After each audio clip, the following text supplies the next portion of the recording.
അള്ളാഹുവിനോട് ചോദിക്കുന്ന ഒരു ചോദ്യമുണ്ട്. രണ്ട് കൂട്ടുകാരാണ്, മുതലാളിയും കൂട്ടുകാരനാണ്, അതേപോലെ തന്നെ പാവപ്പെട്ട ദരിദ്രനായ മനുഷ്യനും പരസ്പരം കൂട്ടുകാരായി ദുനിയാവിൽ കഴിഞ്ഞുകൂടിയ രണ്ട് വ്യക്തികളാണ്.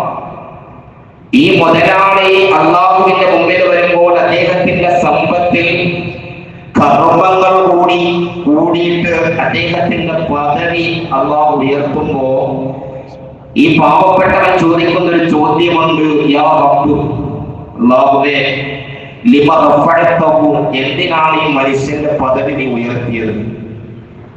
വ ഇന്ന മസ്തബഅനാ ഫിക, നമ്മൾ രണ്ടുപേരും കൂട്ടുകാരായിരുന്നു അല്ലാഹ്, നമ്മൾ രണ്ടുപേരും കൂട്ടുകാരാണ്. അമിൽനാ ലക, നിനക്ക് വേണ്ടിയാണ് നമ്മൾ രണ്ടുപേരും അധ്വാനിച്ചത്. പിന്നെ ഇദ്ദേഹത്തിന് എന്നെക്കാൾ എന്താണ് ഇത്രയേറെ മഹത്വം കൊടുക്കാനുള്ള കാരണം? അപ്പൊ ആ സമയത്ത് അല്ലാഹു ഈ പാവപ്പെട്ടവനോട് തിരിച്ചു പറയുന്ന ഒരു മറുപടി ഉണ്ടത്രേ. എന്താ പറയുന്നോ? ലഹു ഫദ്ലുൻ അമില ബിമാ സനഅ ഫീ മാലിഹി, അവന്റെ സമ്പത്തിൽ അവൻ ചെയ്ത കർമ്മങ്ങളാണ് അവൻ ഈ പദവിയിലേക്ക് എത്തിക്കാറുള്ളത് എന്ന്, ആ പദവിയിലേക്ക് അവനെ എത്തിച്ചത് എന്ന് അല്ലാഹു ഈ മനുഷ്യനോട് പറയുമ്പോ, ഏത് മനുഷ്യനെ? ഈ പാവപ്പെട്ട മനുഷ്യനോട് പറയുമ്പോ, ഈ പാവപ്പെട്ട ദരിദ്രനായ മനുഷ്യൻ അല്ലാഹുവിനോട് തിരിച്ചു പറയുമത്രേ, യാ റബ്ബ്, അല്ലാഹുവേ, ലഖദ് അലിംത, നിനക്കറിയാമല്ലോ അല്ലാഹ്, ലൗ അഅതീതനി മാലൻ, നീ എനിക്ക് സമ്പത്ത് തന്നിരുന്നു എങ്കിൽ ലസനഅതു മിസ്ല മാ സനഅതു, അവൻ ചെയ്തതുപോലെ ഞാൻ ചെയ്യുമായിരുന്നു. അവന് കൊടുത്ത സമ്പത്ത് നീ അവന് കൊടുത്തതുപോലെ എനിക്കും ദുനിയാവിൽ വെച്ച് തന്നിരുന്നെങ്കിൽ അതേപോലെ ഞാൻ അവൻ ചെയ്ത കർമ്മങ്ങൾ പോലെ, അവൻ ചെയ്ത സൽപ്രവൃത്തികൾ പോലെ, അവൻ ചെയ്ത നന്മകൾ പോലെ, അവൻ എന്തൊക്കെ നന്മയ്ക്ക് വേണ്ടി പ്രവർത്തിച്ചിട്ടുണ്ടോ ആ നന്മകൾ മുഴുവൻ ഞാൻ ചെയ്യുമായിരുന്നു എന്ന് പരലോകത്തിൽ കൂടി മനുഷ്യൻ ഒരുമിച്ച് കൂടി നിൽക്കുന്ന മനുഷ്യരുടെ ലോകത്ത് വെച്ച് ആ മനുഷ്യൻ, ദരിദ്രനായ മനുഷ്യൻ റബ്ബുൽ ഇസ്സത്തായ പടച്ചവനോട് പറയുമ്പോ അല്ലാഹു പറയും, സത്യമാണ്, സത്യമാണ്, നീ പറഞ്ഞത് സത്യമാണ്, അതേപോലെ നിനക്ക് തന്നിരുന്നു എങ്കിൽ നീ അതുപോലെ ചെയ്യുമായിരുന്നു, അത് ഉറപ്പാണ്. അതുകൊണ്ട് അല്ലാഹു മലക്കുകളോട് അവിടെ വെച്ച് പ്രഖ്യാപനം നടത്തുകയാണ്, ഫർഫഉഹു ഇലാ മൻസിലത്തി സ്വഹിബിഹി, അവരെ കൂടി ആ മുതലാളിയുടെ പട്ടികയിലേക്ക് നിങ്ങൾ ഉൾപ്പെടുത്തണം. മുതലാളി ഉയരാനുള്ള കാരണങ്ങൾ, മുതലാളിയുടെ ഉയർച്ച മനസ്സിലാവുമെന്ന് ഞാൻ പറയണം. തിരിയണം. അള്ളാഹു മനസ്സിലാക്കാൻ ഭാഗ്യം തരട്ടെ. നല്ല കൊതിക്കണം പ്രിയപ്പെട്ടവരെ. പാവപ്പെട്ടവനാണ് റബ്ബിന്റെ മുമ്പിൽ പറഞ്ഞത്. കൂട്ടുകാരനായി മുതലാളിക്ക് റബ്ബിന്റെ മുമ്പിൽ വലിയ പദവി കിട്ടിയപ്പോൾ അവൻ പറഞ്ഞതാണ്, നീ എനിക്ക് തന്നിരുന്നെങ്കിൽ ഞാനും അതേ നന്മകൾ ചെയ്യുമായിരുന്നു അല്ലാഹ് എന്ന് റബ്ബുൽ ഇസ്സത്തിനോട് പറഞ്ഞപ്പോ അല്ലാഹു പറഞ്ഞു, ശരി തന്നെയാണ്, അവന് നിങ്ങൾ ആ പദവി കൊടുക്കണം. ഒന്ന്, ഇത് മുതലാളിയും പാവപ്പെട്ടവരുടെയും വിഷയമാണ്. രണ്ടാമത്, അല്ലാഹുവിന്റെ മാർഗത്തിൽ കൂട്ടുകാരായി ജീവിച്ച വേറെ രണ്ടുപേരുണ്ട്. അല്ലാഹുവിന്റെ മാർഗത്തിൽ കൂട്ടുകാരായി ജീവിച്ച രണ്ടുപേരുണ്ട്. ഒന്നൊരു രോഗിയാണ്, മറ്റൊരു ആരോഗ്യദൃഢഗാത്രനാണ്. രണ്ടുപേരുണ്ട്. രണ്ടുപേർക്കും കൂട്ടുകാരായി എനിക്ക് ഞാൻ, നിനക്ക് നീ, ഞാൻ എന്ന് പറയുന്നത് പോലെ രണ്ടുപേരും കൂട്ടുകാർ. ഒരാള് രോഗിയായി പോയി, മറ്റേയാള് രോഗമില്ലാത്ത അവസ്ഥയിലാണ്. ഇവര് പഠിച്ചവന്റെ പരലോകത്ത് വരും. അല്ലാഹു ആരോഗ്യ ദൃഢഗാത്രനായ മനുഷ്യൻ അവന്റെ ആരോഗ്യ കാലഘട്ടത്തിൽ ചെയ്ത പദവികളും അനുഗ്രഹങ്ങളും ഒക്കെ കാണുമ്പോ അവന്റെ പദവി ഉയരുകയാണ്. ആരോഗ്യവാന്റെ പദവി ഉയരുമ്പോൾ രോഗിയായ മനുഷ്യൻ അവനോട്, അല്ലാഹുവിനോട് ചോദിക്കുമത്രേ, പടച്ചവനെ, നീ എന്തിനാണ് അവൻ എന്നെക്കാൾ ഇത്ര പദവി കൊടുത്തത്? നമ്മൾ രണ്ടുപേരും ഒന്നായിരുന്നല്ലോ അല്ലാഹ്, നമ്മൾ ഒരുമിച്ചായിരുന്നല്ലോ പടച്ചവനെ. ഞാനൊരു രോഗിയായി പോയി, അവന്റെ ആരോഗ്യമുണ്ടായിരുന്നു, നമ്മൾ ഒരു കൂട്ടുകാരായിരുന്നു, ഒരുമിച്ചാണ് ജീവിച്ചത്. എന്തിനാണ് എന്നെക്കാൾ ഇത്രയേറെ പദവി അവർ കൊടുത്തത് എന്ന് അല്ലാഹുവിനോട് ചോദിക്കുമ്പോ അല്ലാഹു പറയുകയാണ്, ബിമാ കാന യഅമൽ ഫീ സിഹ്ഹതിഹി, ആരോഗ്യമുള്ള സമയത്ത് നല്ല ശരീരം വടിവത്ത് നിൽക്കുമ്പോ യാതൊരുവിധ തകരാറുകളുമില്ലാത്ത ഒരു സമയത്ത് അവന്റെ പ്രവർത്തനത്തിന്റെ ഫലമാണ് നിന്നേക്കാൾ ഇത്രയേറെ പദവി കിട്ടാനുള്ള കാരണം എന്ന് അല്ലാഹു ഈ രോഗിയോട് പറയുമ്പോ ശ്രദ്ധിക്കണം. ഈ രോഗിയോട് പറയുമ്പോ ആ രോഗി തിരിച്ച് അല്ലാഹുവോട് പറയുന്നൊരു ചോദ്യമുണ്ട്, യാ റബ്ബ്, അല്ലാഹുവേ നിനക്കറിയാമല്ലോ, ലൗ അസ്ഹഹ്തനി, നീ എനിക്ക് ആരോഗ്യം തന്നിരുന്നു എങ്കിൽ ലഅമിൽതു കമാ അമില, അവൻ ചെയ്തതുപോലെ ഞാൻ ചെയ്യുമായിരുന്നു. അവൻ ചെയ്തതുപോലെ ഞാൻ ചെയ്യുമായിരുന്നു. ആരോഗ്യമുള്ള സമയത്ത് ചെയ്ത ആരോഗ്യവാൻ ചെയ്ത എന്ത് നന്മകളോ അതേപോലെ എനിക്ക് ചെയ്യാൻ കഴിയുമായിരുന്നു. ഇതൊരു കൊതിയാണ്. ദുനിയാവിൽ ഇതിനെയാണ് നമ്മൾ കൊതിക്കാനുള്ളത്. ഈ നന്മകൾ ചെയ്യാൻ ഒരു കൊതി നമുക്ക് ഉണ്ടാവണം. സമ്പന്നനായ മുതലാളിയുടെ സമ്പത്ത് കൊണ്ടിട്ട് അവൻ അല്ലാഹുവിന്റെ മാർഗത്തിന് വിനിയോഗിക്കുന്നത് കണ്ടപ്പോഴാണ് അല്ലാഹു അവന്റെ പദവി ഉയർത്തിയത്. ആ പദവി ഉയർത്തിയത് കണ്ടപ്പോഴാണ് അവന്റെ കൂട്ടുകാരുടെ മനസ്സുകളിൽ തോന്നൽ വന്നത്, അല്ലാഹു എനിക്ക് അങ്ങനത്തെ സമ്പത്ത് തന്നിരുന്നെങ്കിൽ ഞാൻ എന്ത് ചെയ്യുമായിരുന്നു, അതേപോലെ ചെയ്യുമായിരുന്നു. ആ പുതിയ പ്രതിഫലം അല്ലാഹു അവന് കൊടുത്തു. രണ്ടാമത് രോഗിയാണ്. ആ രോഗിയും പറഞ്ഞപ്പോൾ അല്ലാഹു ആ രോഗിക്കും അതേ പ്രതിഫലം കൊടുക്കുകയാണ്. പ്രതിഫലം. മൂന്നാമത്തെ ഒരു വിഭാഗമുണ്ട്. ഇപ്പൊ 4 കൂട്ടുകാരായി, നന്മയ്ക്ക് വേണ്ടി കൊതിച്ച 4 കൂട്ടുകാർ. ഇനിയും വേറെ 2 കൂട്ടുകാർ, സൽസ്വഭാവിയും ദുസ്വഭാവിയും.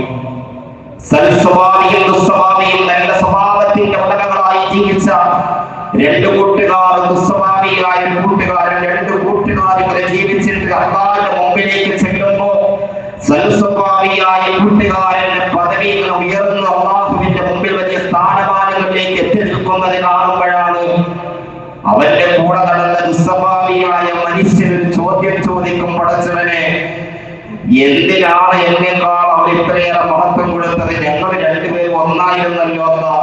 ഞാനെത്തിയ മോശമായ കാര്യങ്ങളൊക്കെ നടന്നു, ശരിയാ. റമദാനായിട്ട് പോലെ എനിക്ക് നന്നാവാൻ പറ്റിയില്ല. റമദാനിന്റെ മുന്നറിയിപ്പുമായി എന്റെ മുമ്പിൽ വന്നു, ഞാൻ അവഗണിച്ചു. എനിക്ക് ഇതേവരെ നന്നാവാൻ പറ്റിയില്ല. പക്ഷെ എന്നേക്കാൾ കൂടുതൽ അവന് മഹത്വം കൊടുത്തത് എന്തിനാണ് പഠിച്ചവനെ എന്ന് ചോദിക്കുമ്പോ ആ മനുഷ്യൻ പറയും, ആ മനുഷ്യനോട് അല്ലാഹു പറയും, അവന്റെ സ്വഭാവമാണ്. അവന്റെ സ്വഭാവമാണ് അവന് ഇത്രയേറെ മഹത്വം കൊടുക്കാനുള്ള കാരണം. അതുകൊണ്ട് ആ ദുസ്വഭാവയ്ക്ക് അവിടെ മറുപടി ഉണ്ടാവില്ല. മറ്റേ 2 മറുപടി പറഞ്ഞു, 2 സ്ഥലത്ത് മറുപടി പറഞ്ഞു. സമ്പത്തിന്റെ വിഷയത്തിൽ അല്ലാഹുവോട് ഇടപെട്ടു, വാങ്ങിയെടുത്തു. രോഗത്തിന്റെ വിഷയം പറഞ്ഞപ്പോഴും അല്ലാഹു അതിന് പകരമായി കൊടുത്തു. സൽസ്വഭാവത്തിന്റെ വിഷയത്തിൽ അല്ലാഹുവിന്റെ മുമ്പിൽ ആ ദുസ്വഭാവത്തിന് മറുപടി ഉണ്ടാവുകയില്ല എന്നാണ്. എന്റെ പ്രിയപ്പെട്ടവരെ, ഞാൻ എന്തിനാ ഇത് പറഞ്ഞത്? ആരോഗ്യം വരും പോകും, ഉറപ്പാണ്. പക്ഷേ നമുക്ക് നന്മ ചെയ്യാൻ ഒരു മനസ്സുണ്ടാവണം. സമ്പത്ത് വരും, അത് പോകും, അതെപ്പോഴും നമുക്ക് നന്മ ചെയ്യാനൊരു മനസ്സുണ്ടാകണം. അല്ലാഹുവിന്റെ റസൂൽ സല്ലല്ലാഹു അലൈഹി വസല്ലം തങ്ങൾ പറഞ്ഞതുപോലെ, അല്ലാഹുവിന്റെ പ്രവാചകൻ പറഞ്ഞതുപോലെ, നാളെ പരലോകത്തിൽ ഏറ്റവും കൂടുതൽ ഹിസാബിന് വേണ്ടി കാത്തു നിൽക്കുന്ന ഒരു വിഭാഗം ആരാണെന്ന് അറിയുമോ? ഹിസാബിന്റെ ആ ഹിസാബിന്റെ ലോകത്ത് കാത്തു നിൽക്കുന്ന ഒരു വിഭാഗത്തെ കുറിച്ച് മുഹമ്മദ് മുസ്തഫ സല്ലല്ലാഹു അലൈഹി വസല്ലം തങ്ങൾ പറഞ്ഞ ഏറ്റവും കൂടുതൽ ഹിസാബിന് വേണ്ടി കാത്തു നിൽക്കുന്ന വിഭാഗമാരാണെന്ന് കേൾക്കുന്നവരെ സമയങ്ങൾ നമ്മുടെ മുമ്പിലില്ല. സമയം കുറവാണ്. റമദാൻ നമ്മുടെ മുമ്പിലേക്ക് വരികയാണ്.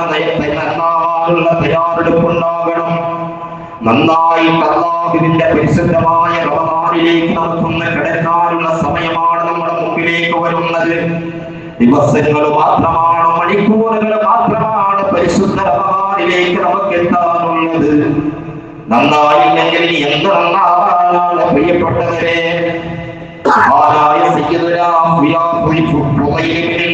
കേട്ടിട്ടില്ലേ നിങ്ങൾ? ആരാണ് ഫുദൈൽ ഇബ്നു ഇയാദ്? കൊല്ലക്കാരനാണ് ഫുദൈൽ ഇബ്നു ഇയാദ്. ആര് നടന്നു പോയാലും അവന്റെ കയ്യിലിരിക്കുന്നത് പിടിച്ചു പറിക്കുന്ന ആ നാട്ടിലെ വേണ്ടാവൃത്തികൾ ചെയ്യുന്ന, അധാർമികതയ്ക്ക് കൂട്ടുനിൽക്കുന്ന ഏറ്റവും വലിയ മോശക്കാരനാണ് ഫുദൈൽ ഇബ്നു ഇയാദ് റളിയല്ലാഹു അൻഹു. ഞാനിത് പറയുമ്പോൾ ഫുദൈൽ ഇബ്നു ഇയാദ് റളിയല്ലാഹു അൻഹു എന്ന് പറയാനുള്ള സ്ഥാനത്തെത്തിയിട്ടില്ല.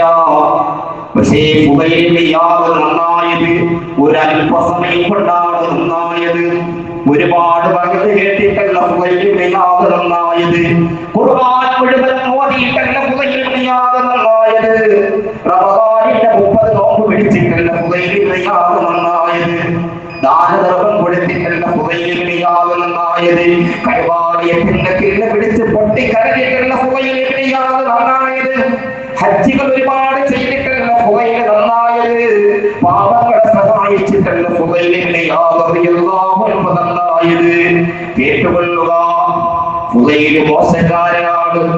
ഫുദൈലിന്റെ പേര് കേട്ടാൽ നാട്ടുകാർ പേടിക്കുമായിരുന്നു. ഫുദൈലിനെ കേട്ടാൽ നാട്ടുകാർ വീട്ടിൽ നിന്ന് പുറത്തിറങ്ങൂല. അത്രത്തോളം ധീരനാണ്, അത്രത്തോളം വില്ലനാണ്, കവർച്ചക്കാരനാണ്, മോശക്കാരനാണ് എന്ന് പറഞ്ഞാൽ നോട്ടോറിയസ് ക്രിമിനൽ എന്ന് നമ്മുടെ നാട്ടിൽ പേരെടുക്കുന്നത് പോലെയുള്ള ഒരു വ്യക്തിയാണ് ഫുദൈൽ ഇബ്നു ഇയാദ്. ഫുദൈൽ ഇബ്നു ഇയാദ് റളിയല്ലാഹു അൻഹു ഒരു പാതിരാവിൽ വ്യഭിചരിക്കാൻ വേണ്ടി മതിൽ ചാടി കിടക്കുകയാണ്. വ്യഭിചാരത്തിന് വേണ്ടി മതിൽ ചാടി കിടക്കുന്ന ഒരു സമയമാണ് ഫുദൈൽ. ആരെയാ വ്യഭിചരിക്കാൻ പോകുന്നത്? തന്നെ കാമുകിയെ വ്യഭിചരിക്കാൻ പോകുകയാണ് ഫുദൈൽ. തന്റെ ജീവിതത്തിൽ ഇഷ്ടപ്പെട്ടു പോയൊരു പെണ്ണ്, ആ പെണ്ണിനെ വ്യഭിചരിക്കാൻ വേണ്ടിയിട്ട് മതിൽ ചാടി കിടക്കുന്ന ഒരു സമയത്ത് ആരോ മറുഭാഗത്തിൽ നിന്ന് വിശുദ്ധമായ ഖുർആനിൽ ആയത്ത് ഓതുകയാണ്. ആരോ ഖുർആനിൽ ആയത്ത് ഓതുകയാണ്. അലം യദില്ലദീന ആമനൂ അൻ തഖ്ശഅ ഖുലൂബുഹും ലിദിക്രില്ലാഹ്. ഈ ഒരൊറ്റ ആയത്താണ് കേട്ടത് ഫുദൈൽ. അലം യദില്ലദീന ആമനൂ, വിശ്വാസികളെ നിങ്ങൾക്ക് സമയമായില്ലയോ? അല്ലാഹുവിനെ വിശ്വസിച്ചവരെ, ഖുർആൻ വിശ്വസിച്ചവരെ, പരലോകം വിശ്വസിച്ചവരെ, മുത്തനബിയിൽ വിശ്വസിച്ചവരെ, ഹിസാബുണ്ടെന്ന് കേട്ടവരെ, ഖബറുണ്ടെന്ന് കേട്ടവരെ, സിറാത്തുണ്ടെന്ന് കേട്ടവരെ, നരകമുണ്ടെന്ന് വിശ്വസിച്ചവരെ, സ്വർഗ്ഗമുണ്ടെന്ന് ഉറപ്പിച്ചവരെ, നിങ്ങൾക്ക് സമയമായില്ലയോ? എന്തേ?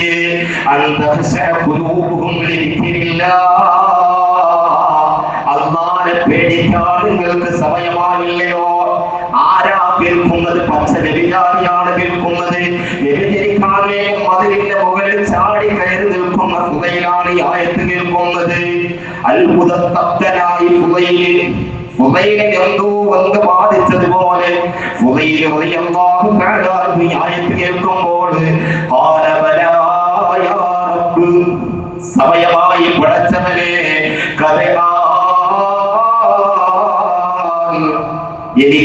തിന്മയിൽ നിന്നൊന്ന് മാറി നിന്നെ പേടിച്ച്, നിന്റെ പരലോകം പേടിച്ച്, ഹിസാബ് പേടിച്ച്, നരകം പേടിച്ച്, നിന്റെ ഖബർ പേടിച്ചിട്ട് എനിക്ക് ഈ തിന്മയിൽ നിന്ന് മാറാൻ സമയമായിട്ടുണ്ട് പടച്ചവനെ എന്ന് ഫുദൈൽ പാതിരാവിലെ വ്യഭിചരിക്കാൻ വേണ്ടി മതിലിന്റെ മുകളിൽ നിൽക്കും ആയത്ത് കേട്ടിട്ട് പറയുകയാണ് സമയമായല്ല.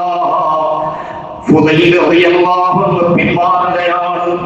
രാത്രിയിൽ വിജനമായ ഭാഗത്തേക്ക് ഫുദൈൽ വരികയാണ്.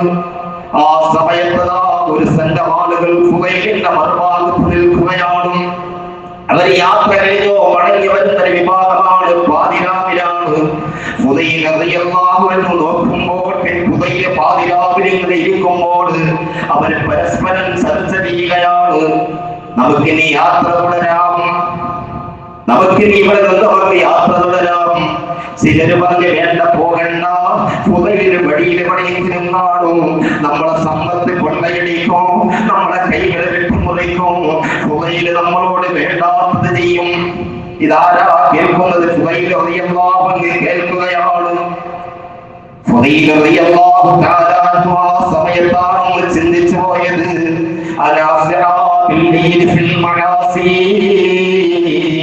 അല്ലാഹുവേ, പാതിരാവിലെ തെറ്റ് ചെയ്യാൻ വേണ്ടി ഞാനിങ്ങനെ ഓടി നടക്കുകയാണ്. വ്യഭിചരിക്കാനും കൊള്ളയടിക്കാനും മോഷ്ടിക്കാനും അപഹരിക്കാനും പാവങ്ങളെ പേടിപ്പിക്കാൻ വേണ്ടി ഞാനിങ്ങനെ ഓടി നടക്കുകയാണ്.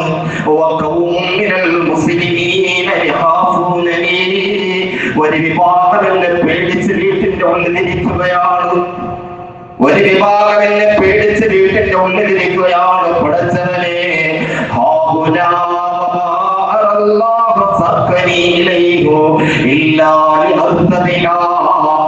ഇതെനിക്ക് കിട്ടിയൊരു ചാൻസാണ്. പടച്ചവനെ എന്നെ യാഥാർത്ഥ്യതയിൽ നിന്ന്, എന്നെ വേണ്ടാത്തരത്തിൽ നിന്ന് മാറാൻ എന്റെ റബ്ബ് തന്നൊരു സമയമാണ്.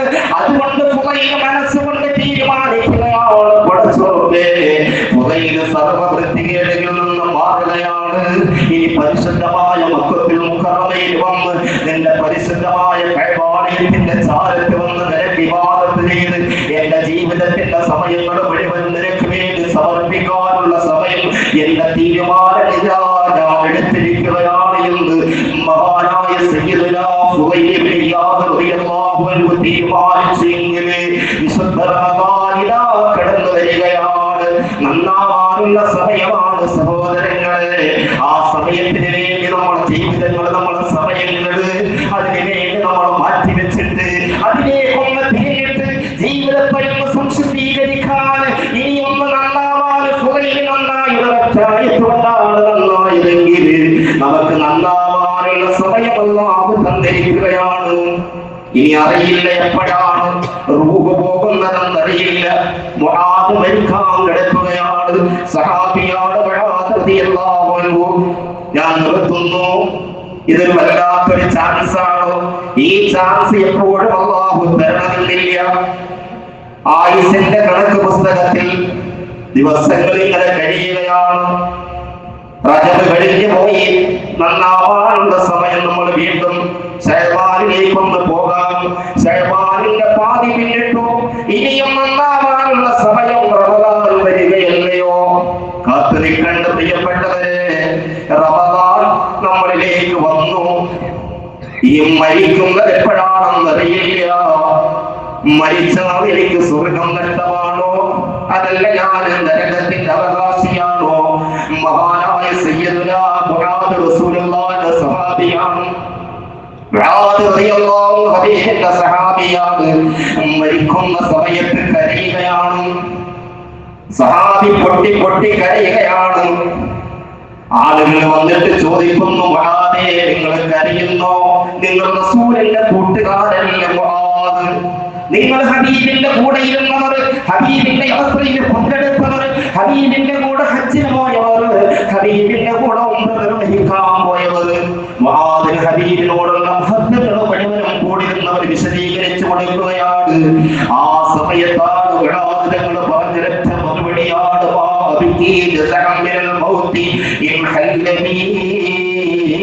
എനിക്ക് വന്ന മരണത്തെ ഓർത്തിട്ടല്ല ഞാൻ കഴിയുന്നത്. ഞാനിവിടെ ബാക്കി വെച്ച് പോകുന്ന എന്റെ ഭാര്യ ഓർത്തിട്ടല്ല, എന്റെ മക്കളെ ഓർത്തിട്ടല്ല, എന്റെ അധ്വാനത്തിന്റെ വിഹിതങ്ങൾ ഓർത്തിട്ടല്ല, എന്റെ നാടിനെ ഓർത്തിട്ടല്ല, കുടുംബത്തെ ഓർത്തിട്ടല്ല ഞാൻ കരയുന്നത്.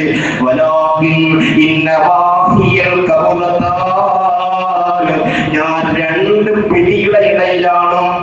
എനിക്ക് രണ്ട് പിടുത്തമാണ്. അതിന്റെ ഇടയിലാണ് ഞാൻ ഉള്ളത്.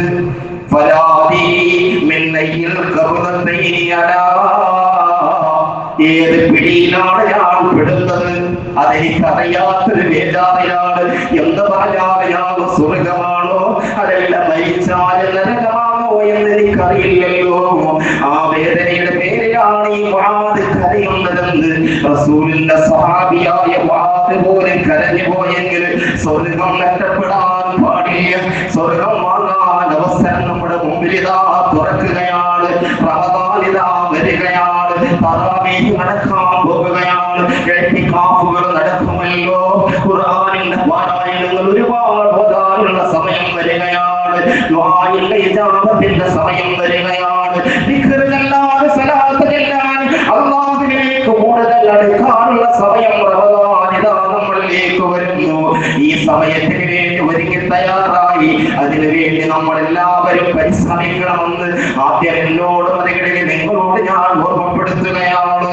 അല്ലാഹു സ്വീകരിക്കട്ടെ.